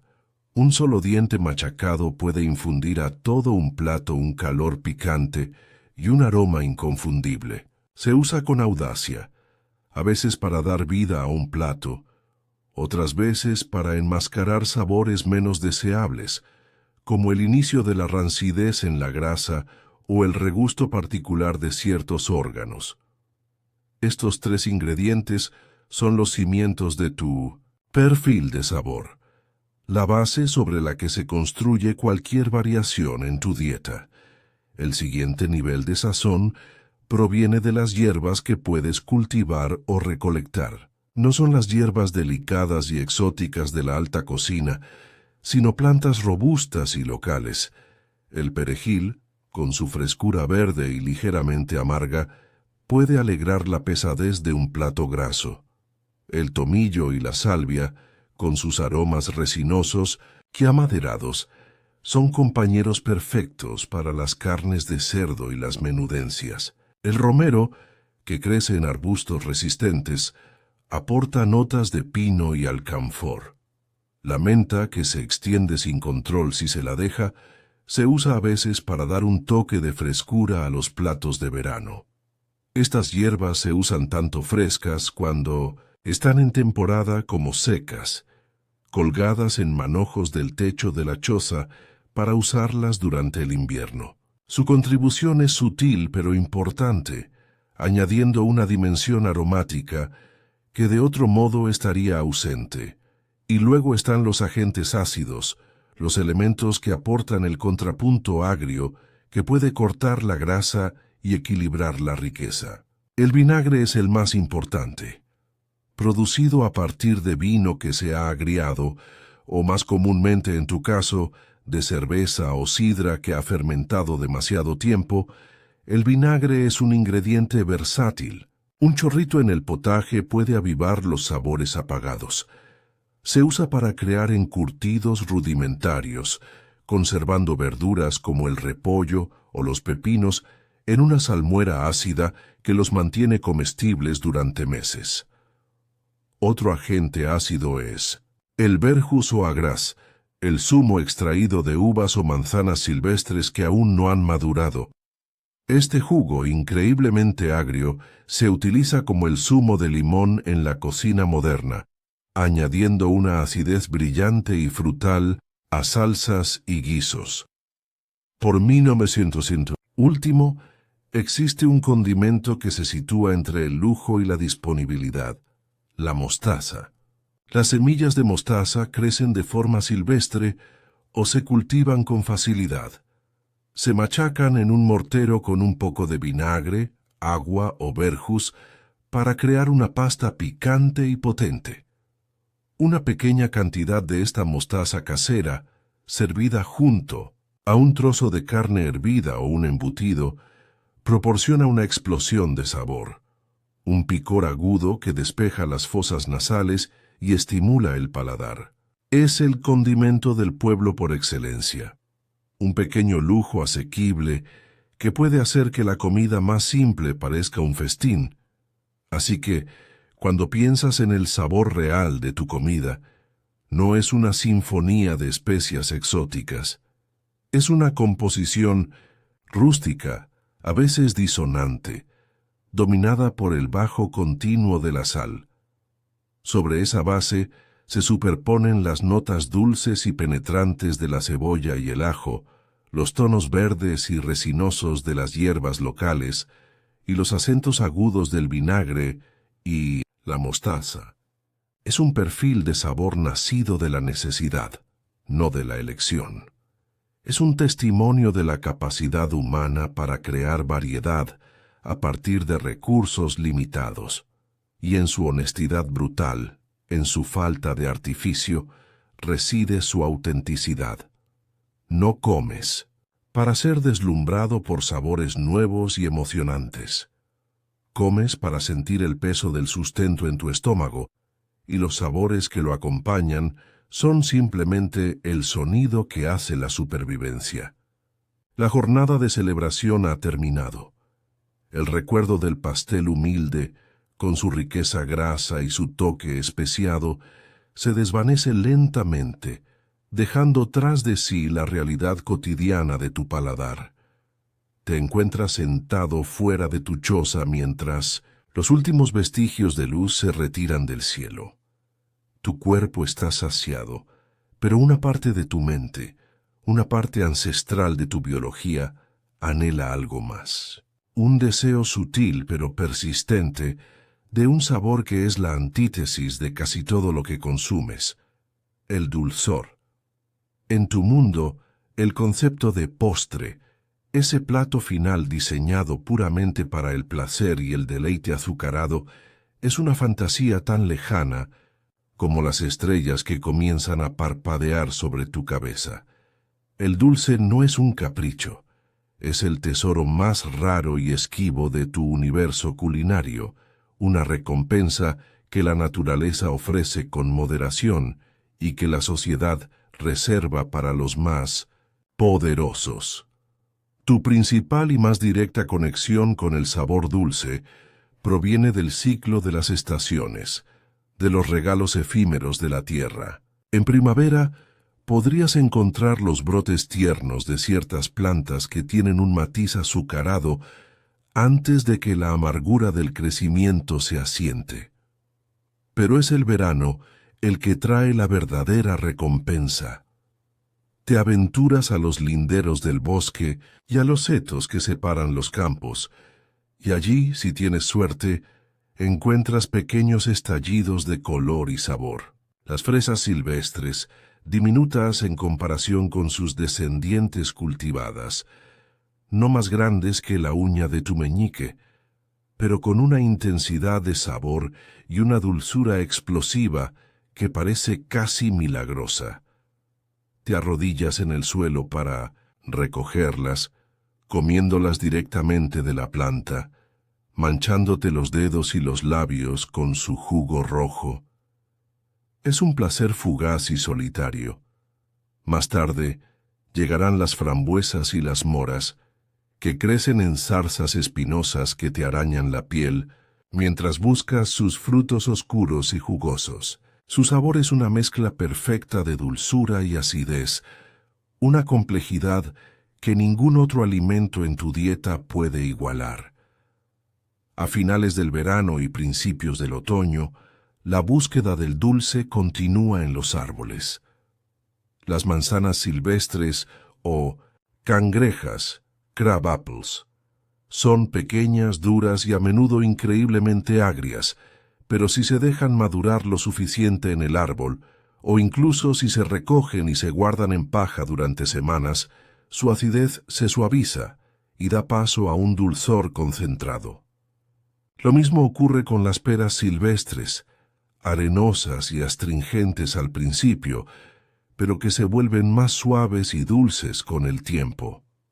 Las ciruelas silvestres, conocidas como endrinas, son tan ácidas que te hacen fruncir la boca, pero después de la primera helada, la estructura de la fruta cambia y se vuelve sorprendentemente dulce.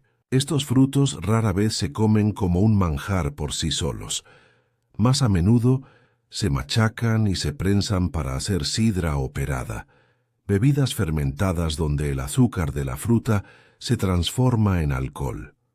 O se cuecen lentamente en el caldero, a pinustientos peces con un poco de miel si se dispone de ella, para crear una compota espesa y oscura que puede servirse junto a la carne o simplemente comerse con pan. Cada bocado de estas frutas es un tesoro, una conexión directa con la generosidad de la naturaleza.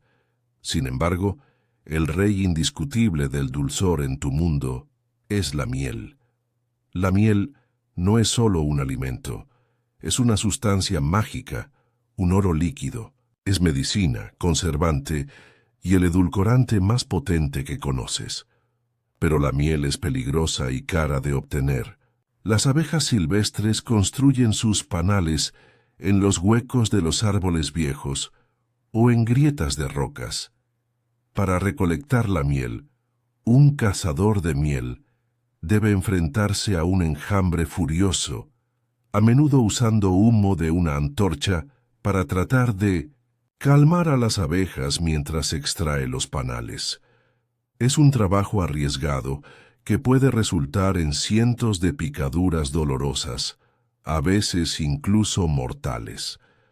Debido a este riesgo y a su escasez, la miel es un producto de lujo.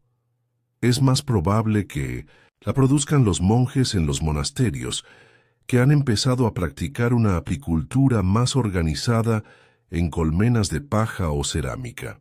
Pero incluso así, la mayor parte de la producción se vende o se utiliza para hacer hidromiel, el vino de miel. Para tu familia, tener un pequeño tarro de miel en la despensa es un signo de relativa prosperidad.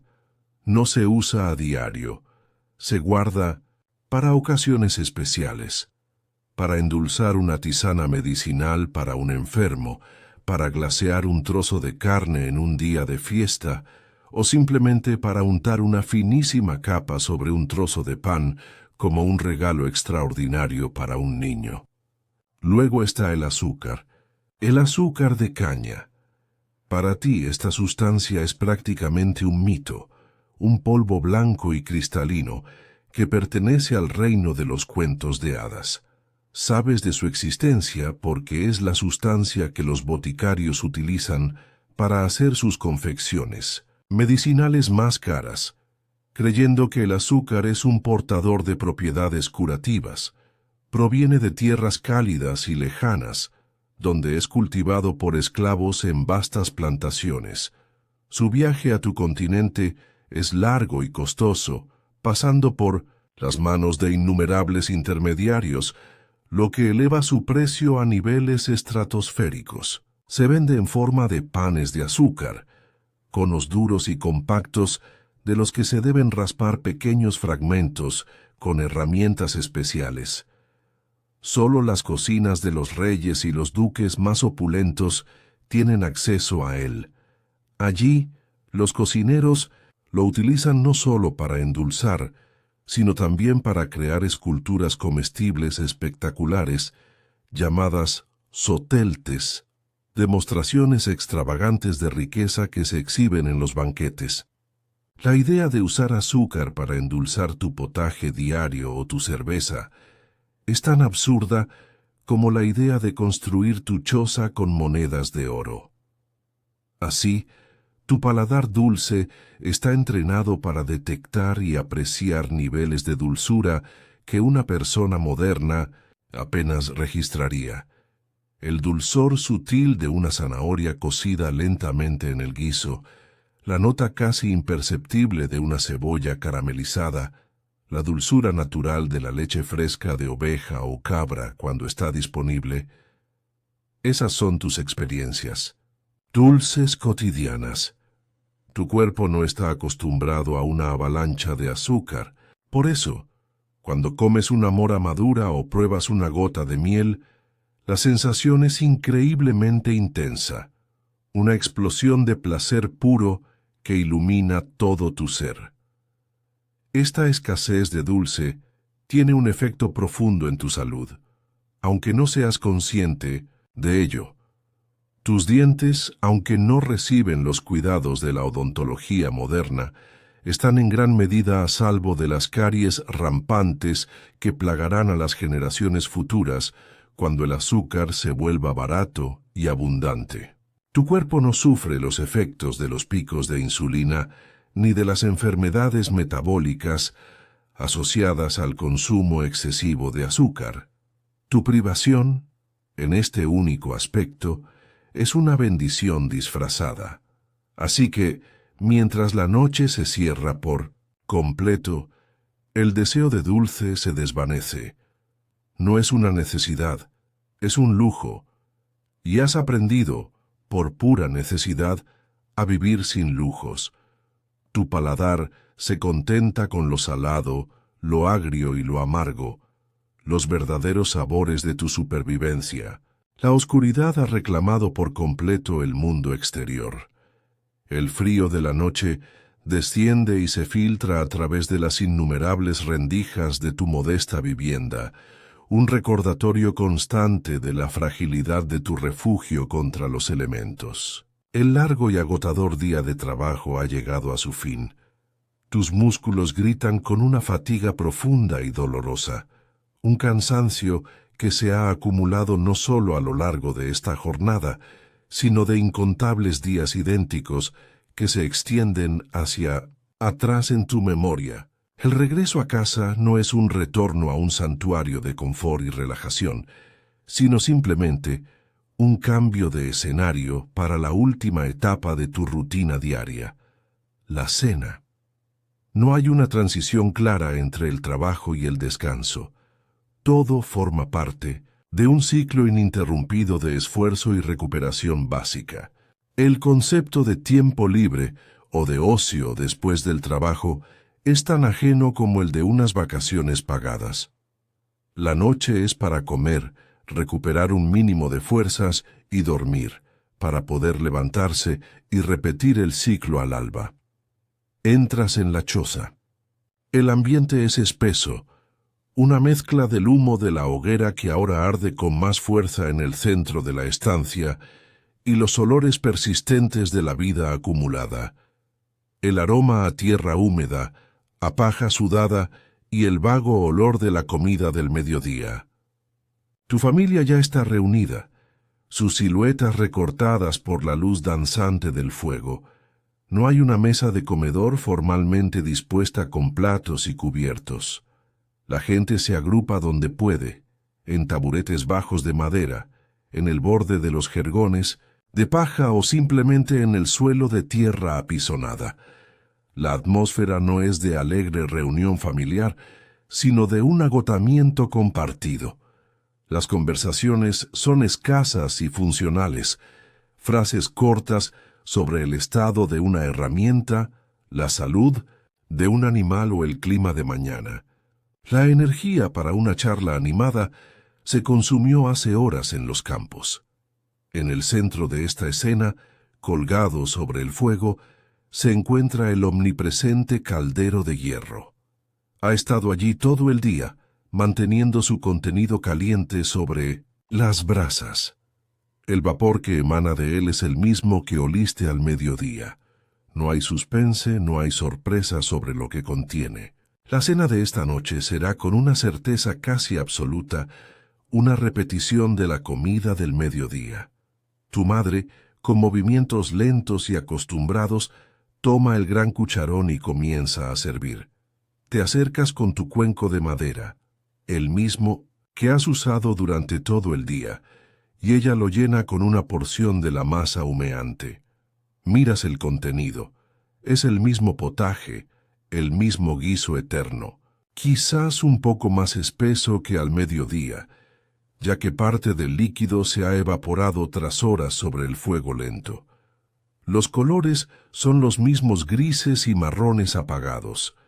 Las formas de los ingredientes son igualmente irreconocibles, fundidas en una pasta homogénea. Te sientas y comienzas a comer. La primera cucharada confirma lo que ya sabías. El sabor es idéntico. La misma base de grano cocido, la misma dulzura terrosa de los nabos y las chiribías, la misma leve amargura de la col. Si hoy era un día de suerte y se había añadido un trozo de tocino por la mañana. Quizás el sabor a humo y sal sea ahora un poco más pronunciado, habiendo tenido más tiempo para infundir todo el contenido del caldero. Pero la experiencia es fundamentalmente la misma. No hay una sensación de novedad o de plato diferente. La comida no está dividida en un almuerzo y una cena con identidades distintas. Simplemente hay la comida del día, servida en 1902 tandas. Esta redundancia no es una falta de imaginación, sino un pilar de la eficiencia campesina. Cocinar una sola vez en grandes cantidades ahorra tiempo, esfuerzo y, lo más importante, combustible.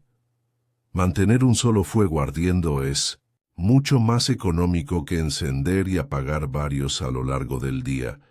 Junto a tu cuenco de potaje hay otro elemento familiar, un trozo de pan oscuro. Es del mismo lote que el que comiste por la mañana. Ahora, al final del día, parece aún más duro, más seco. Lo partes con las manos, un acto que requiere fuerza, y lo usas como una herramienta. Sumerges un trozo en el guiso espeso, permitiendo que absorba el caldo caliente. Esto ablanda el pan, haciéndolo masticable, y a la vez el pan ayuda a recoger los últimos restos del guiso del fondo del cuenco, asegurando que ni una sola caloría se desperdicie. Es una simbiosis perfecta nacida de la necesidad. Cada bocado es una combinación de la textura pastosa del potaje y la consistencia más firme y granulada del pan empapado.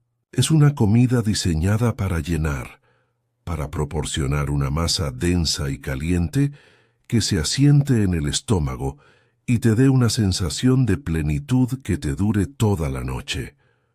La bebida que acompaña esta comida es, por supuesto, la misma cerveza, rala y ácida que bebiste por la mañana. Bebes de tu cuenco entre cucharadas, el líquido tibio ayudando a pasar la comida pesada. No hay placer en esta combinación. Es una rutina, un mecanismo. El objetivo de la cena no es el deleite sensorial, ni la socialización. Su propósito es puramente biológico. Reponer las miles de calorías que has quemado durante 12 horas de trabajo físico intenso. Es una recarga de combustible para la máquina de tu cuerpo, preparándola para el sueño, que no es un lujo, sino el proceso de reparación esencial para poder volver a trabajar al día siguiente. Si no comieras esta comida sustanciosa por la noche, te despertarías débil, incapaz de enfrentarte a otra jornada de trabajo. La supervivencia es una ecuación calórica simple, y esta comida es una parte crucial de esa ecuación. Mientras comes, en la penumbra observas a tu alrededor. Tu padre come con la cabeza gacha, con una regularidad mecánica. Tus hermanos menores, a pesar de su juventud, ya han adoptado la misma actitud solemne hacia la comida. No hay quejas, no hay peticiones de algo diferente. Esto es lo que hay. La aceptación es total. La idea de elegir qué cenar es un concepto tan abstracto que ni siquiera se formula en la mente. Se come lo que se ha preparado, lo que la tierra y la estación han proporcionado. Esta monotonía dietética define tu vida, pero también te proporciona una extraña sensación de seguridad. En un mundo lleno de incertidumbres, sequías, plagas, enfermedades, las demandas impredecibles del Señor, el sabor predecible y constante del potaje es una de las pocas certezas. Sabes que, mientras haya grano en el almacén y verduras, en el huerto, este caldero seguirá burbujeando, y esta comida seguirá apareciendo en tu cuenco. Y en un mundo donde el hambre es un espectro siempre presente, esa certeza, por insípida que sea, es una forma de consuelo. Has terminado tu cena. El último trozo de pan ha recogido el último vestigio de guiso de tu cuenco. Te reclinas contra la pared de adobe de la choza, el estómago lleno y pesado. El fuego crepita en el centro de la estancia, proyectando sombras danzantes que juegan en las caras de tu familia. En este momento de calma, en la frontera entre el agotamiento del día y el olvido del sueño, tu mente reflexiona sobre la naturaleza fundamental de tu alimentación. ¿Por qué tu comida sabe como sabe? ¿Por qué la carne es tan intensamente salada, el pescado tan duro y el sabor de las verduras a menudo tan monótono? La respuesta no reside en la falta de habilidad culinaria o en una preferencia por sabores extraños, sino en una fuerza omnipresente y tiránica que gobierna cada aspecto de tu vida. La lucha contra el tiempo y la descomposición. Vives en un mundo sin refrigeración, un mundo donde la podredumbre es un enemigo siempre presente, y cada bocado que consumes está moldeado por las ingeniosas y a menudo brutales técnicas diseñadas para vencerla. El sabor de tu comida es, en esencia, el sabor de la supervivencia. Piensa en la carne, ese raro y preciado manjar que solo disfrutas ocasionalmente. Cuando un animal es sacrificado, se presenta un problema inmediato, una enorme cantidad de tejido perecedero que debe ser consumido o conservado rápidamente.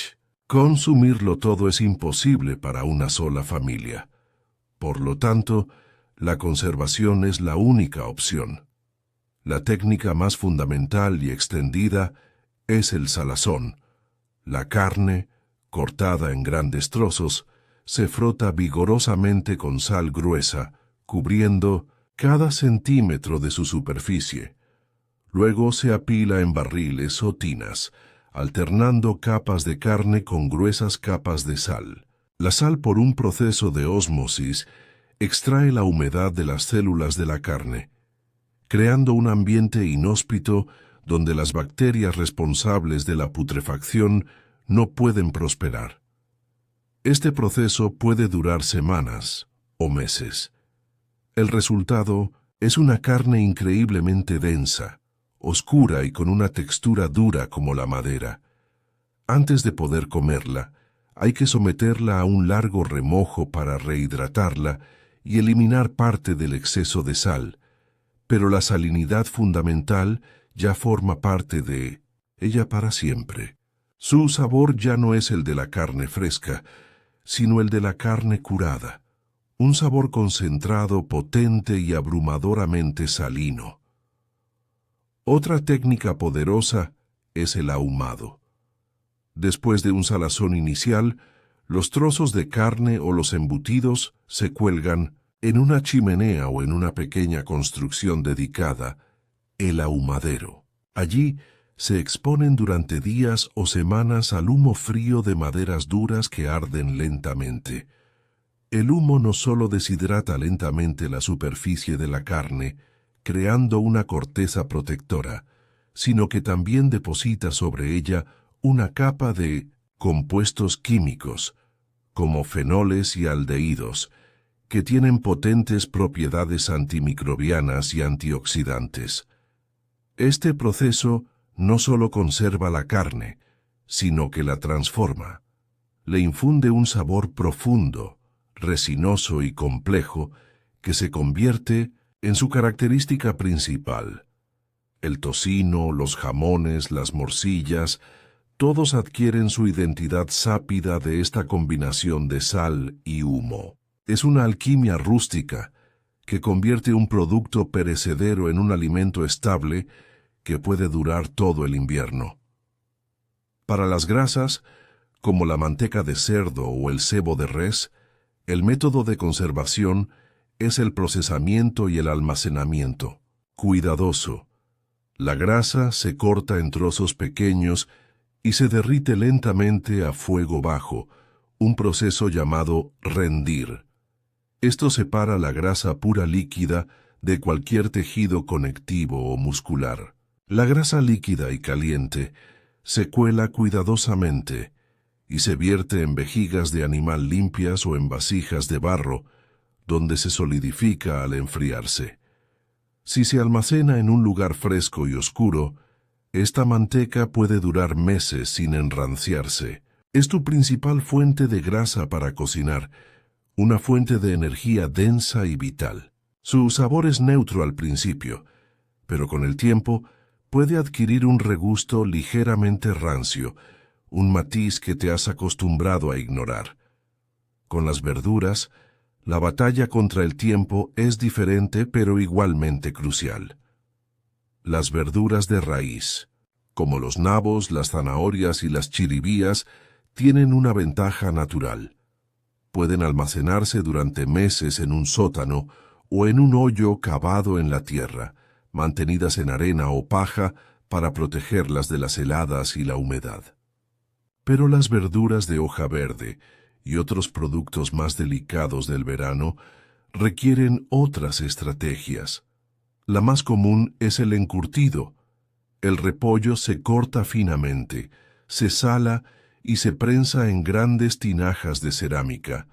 La sal extrae el agua y la presión crea un ambiente anaeróbico donde las bacterias lácticas naturales comienzan a fermentar los azúcares del repollo.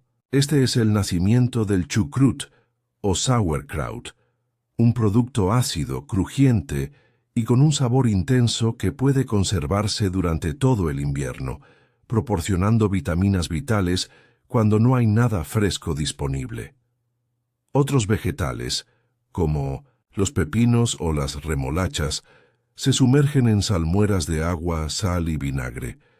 El ácido y la sal inhiben el crecimiento microbiano, conservando las verduras, pero también alterando completamente su sabor y textura originales.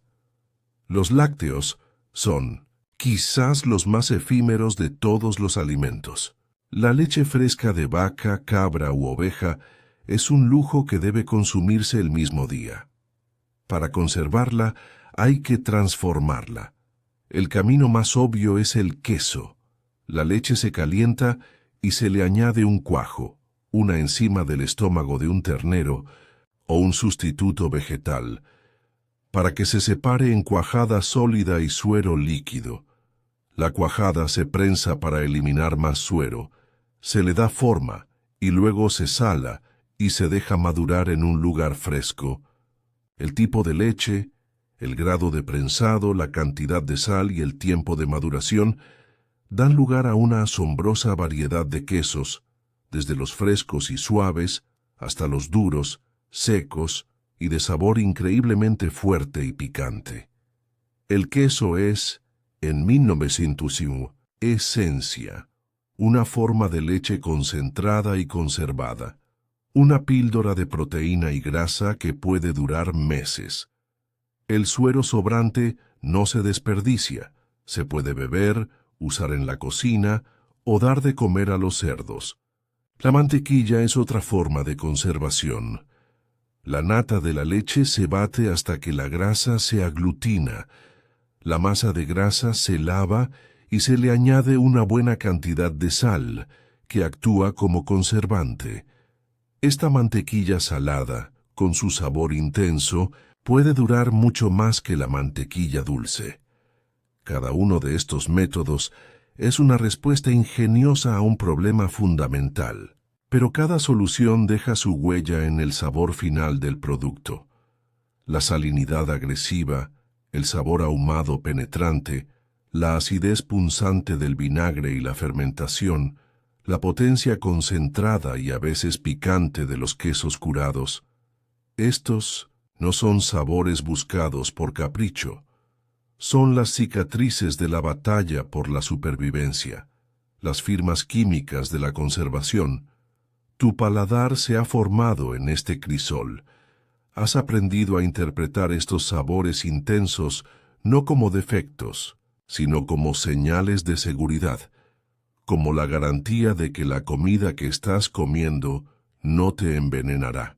Y así, en el silencio de la noche, comprendes que la historia de tu comida es la historia de la vida misma, una lucha constante contra la decadencia, una celebración del ingenio humano y una aceptación de que, para perdurar, a veces hay que sacrificar la delicadeza por la durabilidad. El fuego en el centro de la choza ha menguado hasta convertirse en un lecho de brasas incandescentes, un corazón rojo que parpadea en la oscuridad casi total.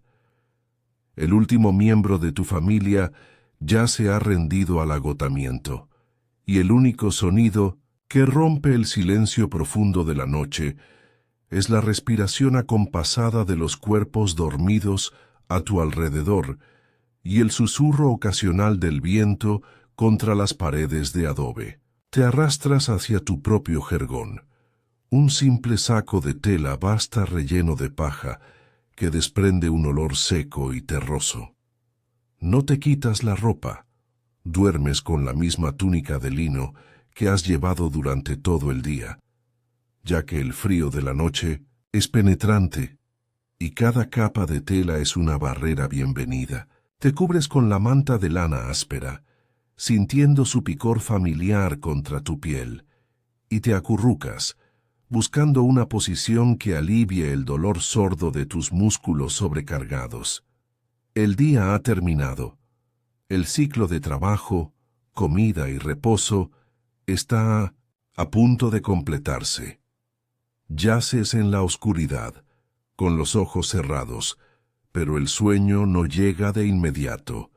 Tu conciencia está dominada por una sensación abrumadora, el peso en tu estómago. No es la sensación ligera y satisfecha que sigue a una comida moderna, equilibrada y deliciosa. Es una pesadez densa, casi una presencia física, una bola de sustento que se asienta en tus entrañas. La cena, esa repetición del potaje del mediodía, está comenzando su largo y arduo proceso de digestión. El guiso, espeso con granos toscos y raíces fibrosas, y el pan oscuro y denso que lo acompañaba, no están diseñados para ser digeridos con facilidad. Están diseñados para liberar su energía lentamente, para mantenerte saciado durante las largas horas de la noche y hasta bien entrada la mañana siguiente. Sientes un calor interno que emana de tu abdomen. El trabajo metabólico de tu cuerpo descomponiendo esa masa de carbohidratos complejos y fibra.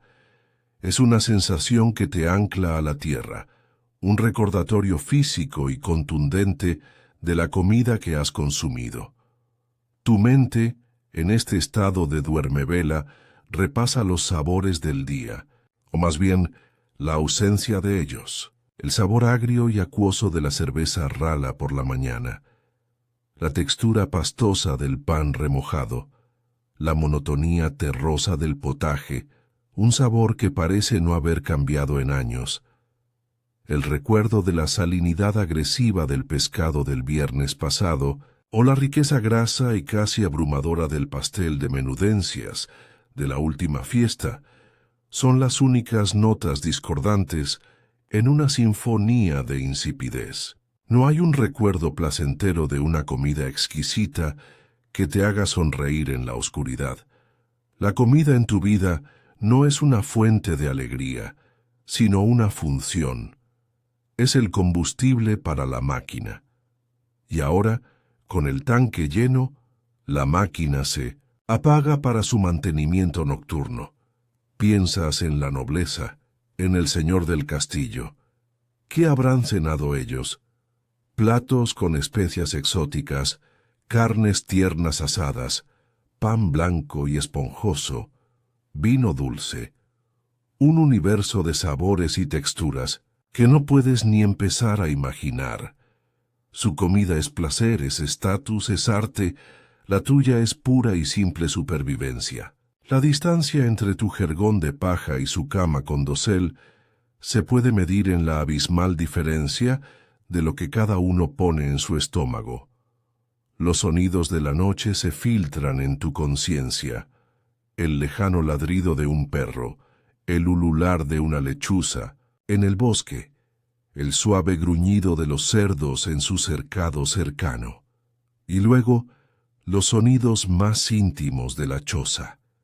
El ronquido gutural de tu padre, un murmullo de tu hermano menor mientras sueña, y los sonidos de tu propio cuerpo trabajando, un borborismo en tus intestinos, el movimiento lento y pesado de la comida avanzando por tu sistema digestivo. A veces, la pesadez se convierte en malestar, un exceso de grasa, un trozo de carne no del todo bueno, o simplemente la pura densidad de los granos pueden provocar una digestión difícil, una sensación de hinchazón y gases que te mantiene despierto. No hay antiácidos ni remedios digestivos a los que recurrir, solo la esperanza de que el malestar pase por sí solo.